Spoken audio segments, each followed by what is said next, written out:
Hey guys!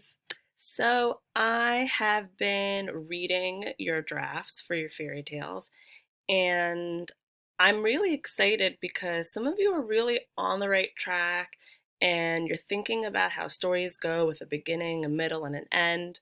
And today's lesson is really about developing the story. So last week we really ended on this idea of like the first scene and developing that first scene, thinking about how the original went and then how you would start yours. And then I tasked you or challenged you to just write the whole draft of the entire story. Honestly, really for me to see like where you guys are at when it comes to your storytelling skills. And truth is, I noticed that many of your stories were really short.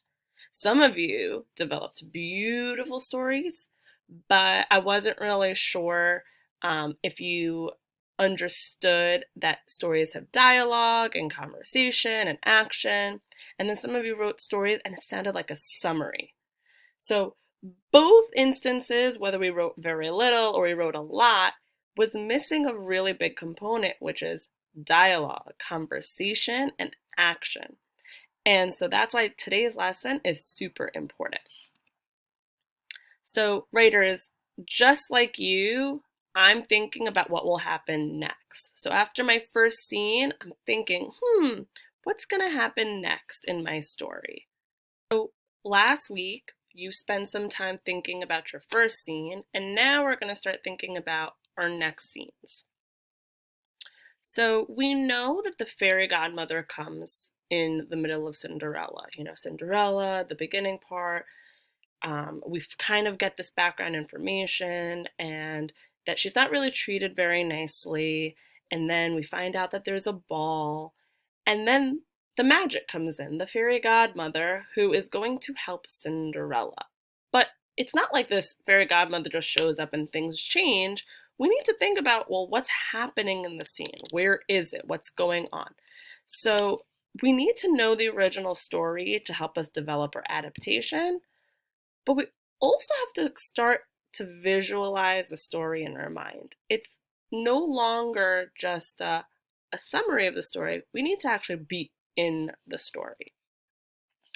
So, I have to ask myself, where is Cinderella in this moment? Is she in her bedroom, in the basement, in the laundry room? What is she doing? Is she crying? Is she sweeping? Does she where does the fairy godmother come from? Down the chimney? And so all of these questions that I'm thinking about, I'm expecting you to do the same things with your own writing. So you don't just add something in there out of nowhere. You really have to develop the story, almost like when you're watching a movie. You don't just jump between scenes. They mesh together, they blend. We don't go from our homes to school. We actually travel from home to school. And so thinking about your characters traveling through the story and what they're doing and what they're saying. So today I want to teach you that when you are writing, you can rehearse even in the middle of your writing, just like we did in the beginning. So because you're all storytelling or acting your story, to get ready, you need to have some acting tips. So the first one is you not only show what the character says, but you also have to do what the character does, adding different actions and movements. And I know you guys are going to be really good at this. The second tip is that when you are acting or writing a story, you not only bring some characters to life, you need to also bring the place to life. And so bringing the place to life means that you need to describe your setting in detail, not just in the beginning of the story, but throughout the entire story. Just like in Cinderella, I was able to actually visualize what it looked like when she was sweeping. I was able to visualize what it looked like in the home, what it looked like when she was in the castle. And so that's what good storytellers do. And those are the skills and sets that I need you guys to do as well. So here's some interaction, some dialogue. I'm going to act it out. Stop crying, Cinderella. I'm your fairy godmother, and I'm here to grant you a wish. What? Who are you? You want to go to the fundraiser for the library, and I have the magic to make that happen. Let's see, you'll need... Now, guys, I did the voices, but I didn't really do any actions, and I need to think about that when it comes to telling my story. So I'm going to do it again, and there's going to be a little bit more action involved. Stop crying, Cinderella. I'm your fairy godmother, and I'm here to grant you a wish. What? Who are you?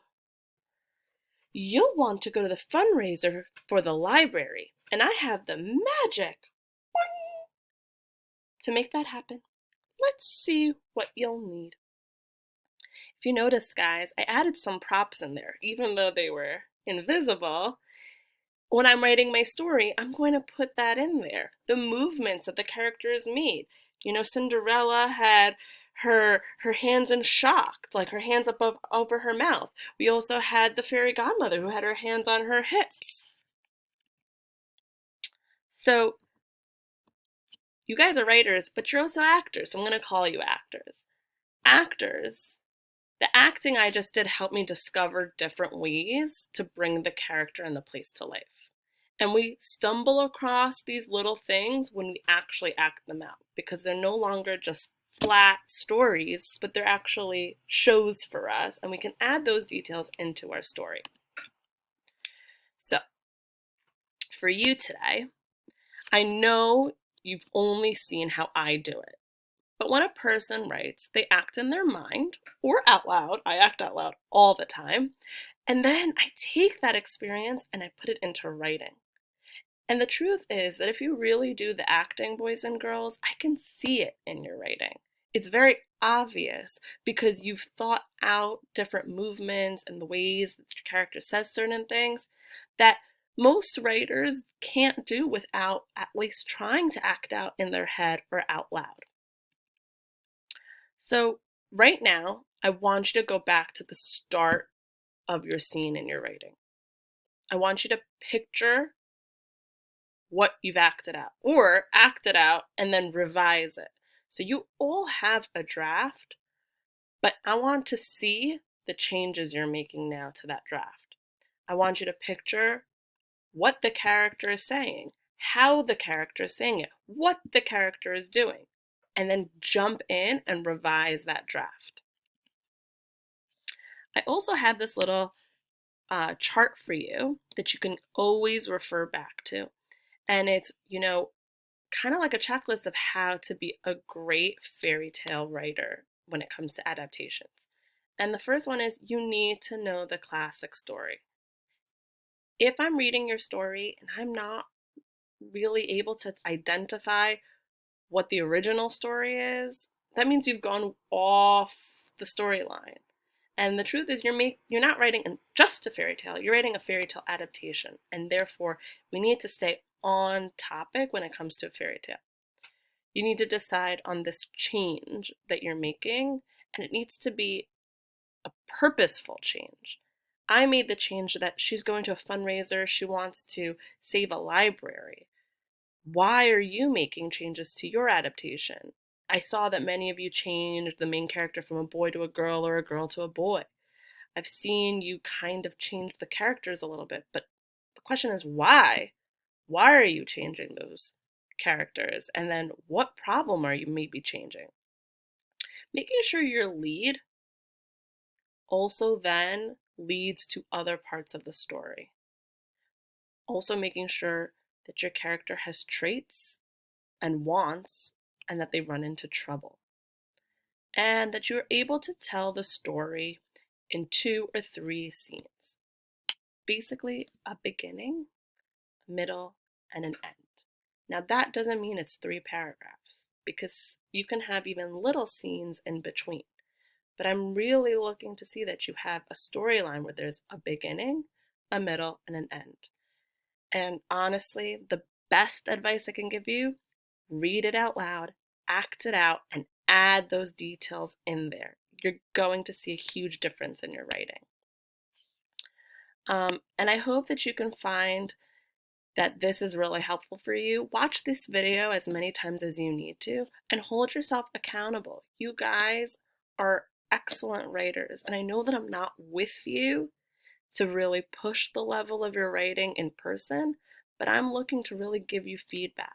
So today, if you haven't already drafted in a Google Doc, you need to make sure you do that. And then you need to make sure that you are adding that Google Doc when you're turning it in so that I can give you feedback.